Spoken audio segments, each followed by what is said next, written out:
Assalamualaikum warahmatullahi wabarakatuh. Saya Adile Kapridi. Saya hendak menjelaskan nilai guna seblak.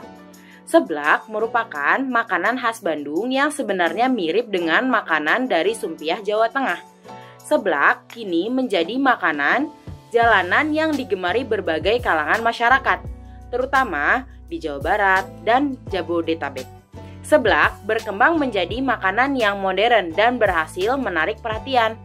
Makanan yang bertekstur kenyal ini memiliki rasa pedas dan menyegarkan, serta memiliki beberapa variasi, baik rasa maupun bahan tambahan juga kemasan penjualan. Perkenalkan, nama saya Anastasia Maurita Febriani. Di sini saya akan melanjutkan materi yang telah dijelaskan oleh Adilah Eka Pridi. Seblak juga mempunyai manfaat sebagai berikut.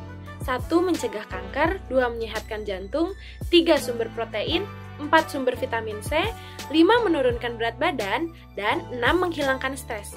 Kesimpulannya, seblak adalah makanan yang menyehatkan jika dikonsumsi dengan kadar yang seimbang, dan tentu saja tidak disarankan mengkonsumsi secara berlebihan.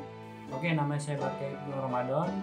Di sini saya akan menjelaskan marginal utility tentang seblak.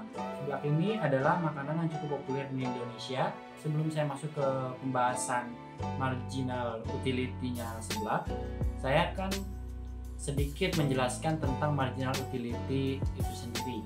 Marginal utility adalah sebuah konsep tentang tingkat kepuasan seorang dalam konsumsi barang. Marginal utility sangat bergantung dengan selera dan kepuasan konsumen. Utility dinilai dari nilai guna suatu barang yang digunakan oleh seorang konsumen. Marginalisme menjelaskan tentang pilihan seorang konsumen dengan pemikiran seorang memutuskan apa manfaat yang akan dia terima dalam memilih kebutuhan untuk dikonsumsi. Teori nilai guna atau utility yaitu teori ekonomi mempelajari kepuasan atau kenikmatan yang diperoleh seorang konsumen dari mengkonsumsi barang-barang.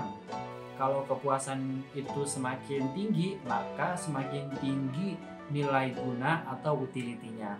Sebaliknya, semakin rendah kepuasan dari suatu barang, maka utility-nya semakin rendah pula. Jadi nilai guna dibedakan menjadi dua pengertian. Yang pertama itu adalah marginal utility atau kepuasan marginal, dan yang kedua adalah total utility atau total kepuasan. Marginal utility yaitu pertambahan atau pengurangan kepuasan sebagai akibat adanya pertambahan atau pengurangan penggunaan satu unit barang tertentu. Sedangkan total utility yaitu keseluruhan kepuasan yang diperoleh dari mengonsumsi sejumlah barang-barang tertentu. Nah, ini adalah contoh grafik dari marginal utility dan total utility. Kalau total utility itu semakin banyak kuantitinya, semakin menurun juga tingkat kepuasan. Jadi lama-lama dia akan turun grafiknya. Karena konsumen itu bisa bosan jika terlalu sering mengonsumsi produk ini gitu. Dibandingkan dengan marginal utility itu, kalau semakin banyak kuantitinya, semakin rendah pula tingkat kepuasannya. Oke, kita langsung masuk ke produk seblak ini ya. Di tabel ini ada jumlah porsi seblak, total utility, dan marginal utility-nya.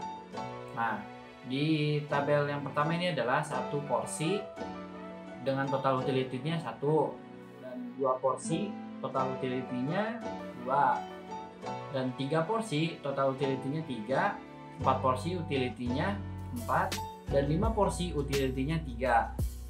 Nah, jadi di sini juga kan udah ketahuan total utility-nya itu kalau misalkan dia semakin banyak porsi atau dia mengonsumsi kuantiti yang lebih banyak, dia tuh bakal naik terus grafiknya, tapi nanti dia bakal bosan atau ini nanti dia malah jadi turun gitu.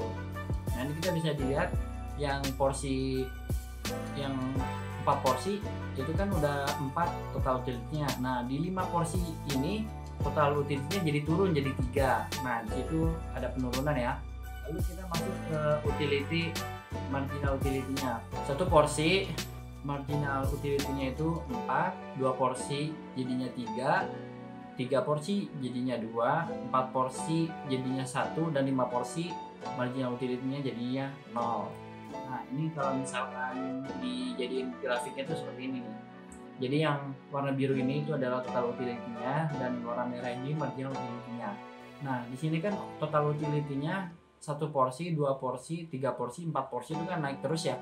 Terusnya di 5 porsi itu dia bakal mengalami penurunan. Sedangkan marginal utility-nya itu kalau misalkan 1 porsi dia tuh akan merasa lebih puas gitu.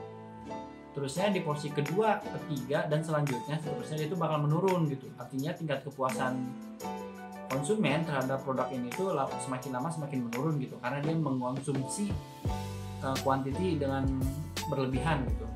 Oke, jadi sekian saja dari materi saya, dilanjut dengan materi selanjutnya.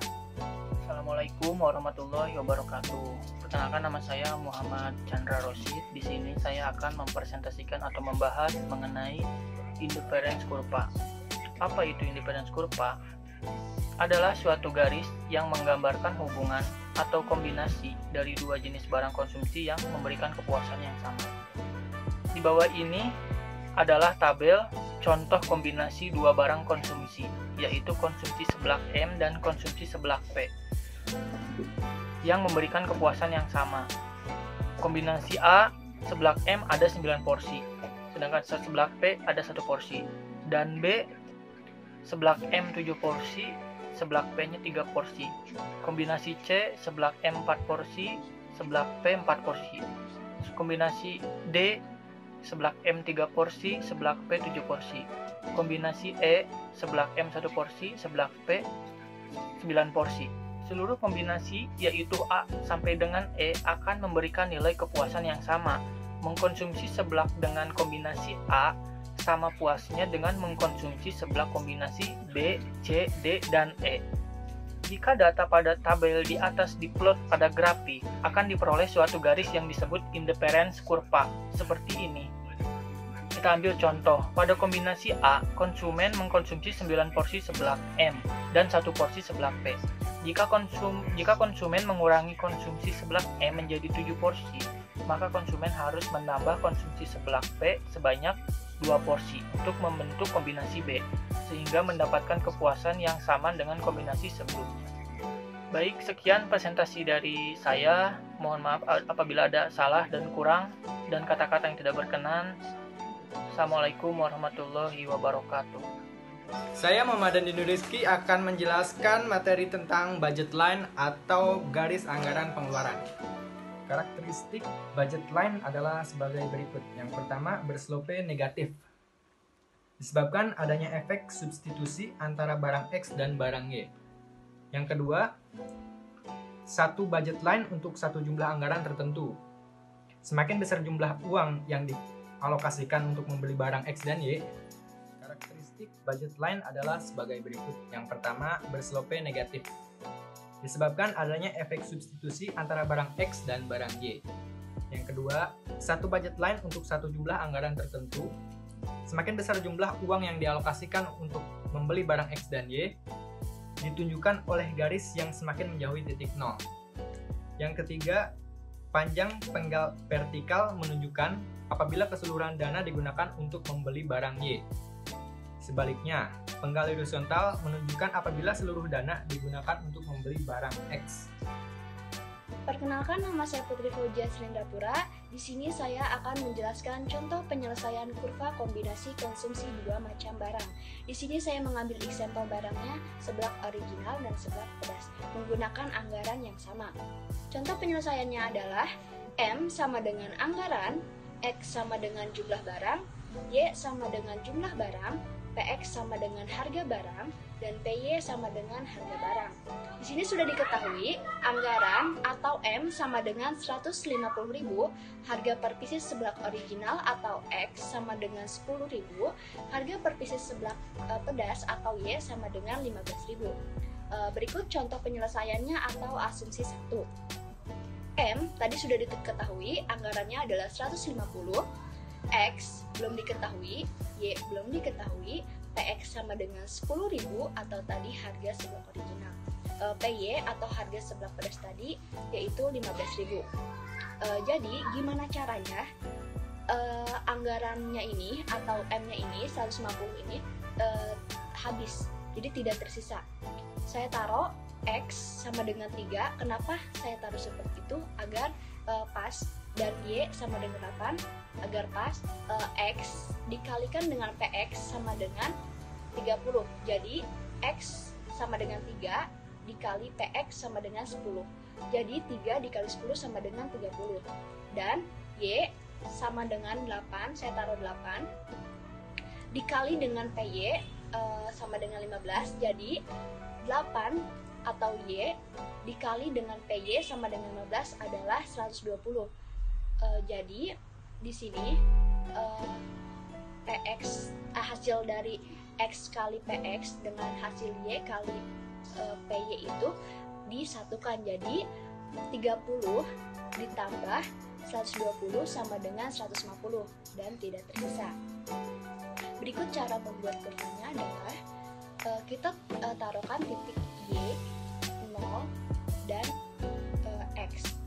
Tadi Y-nya adalah 8 dan X-nya sama dengan 3. Kita tarik dari 8 lurus ke 3. Jadi seperti itu. Terima kasih. Perkenalkan, nama saya Ahmad Jumhari. Saya di sini akan mempresentasikan tentang equilibrium consumer atau keseimbangan konsumen. Sebelum kita membahas, kita harus tahu tujuan dari keseimbangan konsumen, yaitu kepuasan konsumen. Itu adalah tujuannya. Dengan kata lain, keseimbangan terjadi ketika adanya kepuasan konsumen. Dan keseimbangan konsumen dicapai dengan dua pendekatan, yaitu pendekatan kurva dan slope. Ukuran maksimal keseimbangan konsumen adalah anggaran yang dimiliki oleh produsen atau penjual, atau disebut juga budget line. Saya akan menjelaskan pada pendekatan yang pertama, yaitu pendekatan kurva. Pendekatan kurva terjadi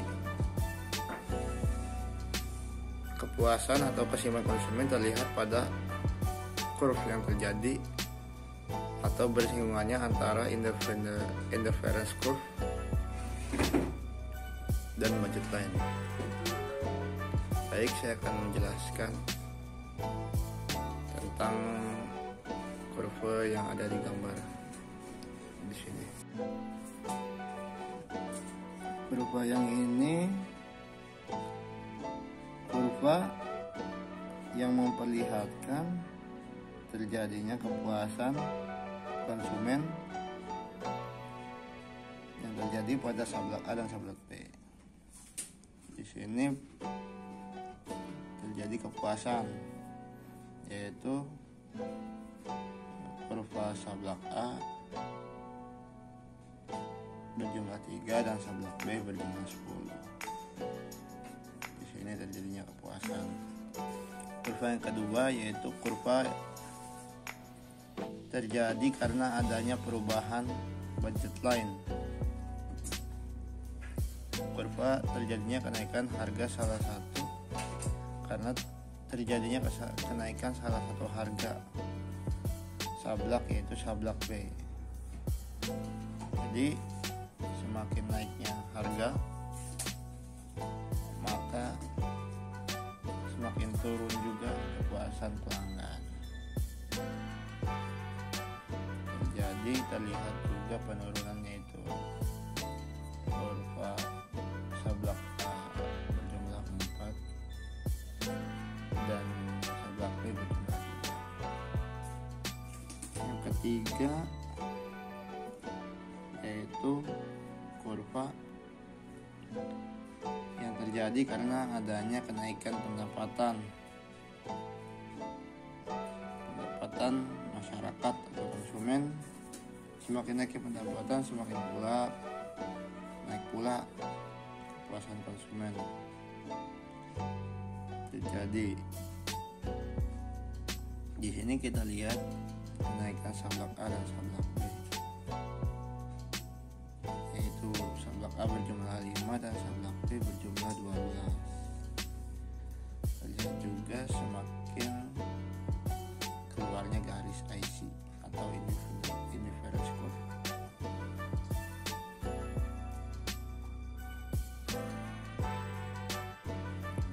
Yang ketiga saya akan menjelaskan pendekatan slope, yaitu pendekatan yang memakai marginal rate of substitution atau MRS atau tingkat substitusi marginal. Biasanya dihitung dengan persamaan sebagai berikut.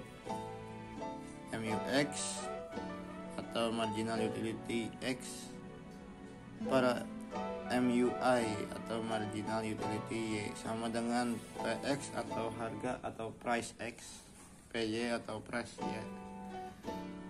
Dalam ekonomi kontemporer atau terbarukan bisa juga memakai persamaan MUX atau marginal utility X per PX per price X sama dengan MUY atau marginal utility Y per price Y. Contoh sistematis persamaan atau fungsi ketika mencari kepuasan pada sablak A dan sablak B dengan disubstitusikan.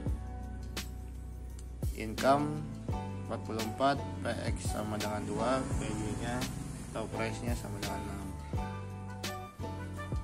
PX kali X ditambah PY dikali Y sama dengan 2X plus 6Y sama dengan 44. Dan persamaan yang untuk disubstitusikan itu TU sama dengan 10X ditambah 24Y min 0,5X kuadrat min 0,5Y kuadrat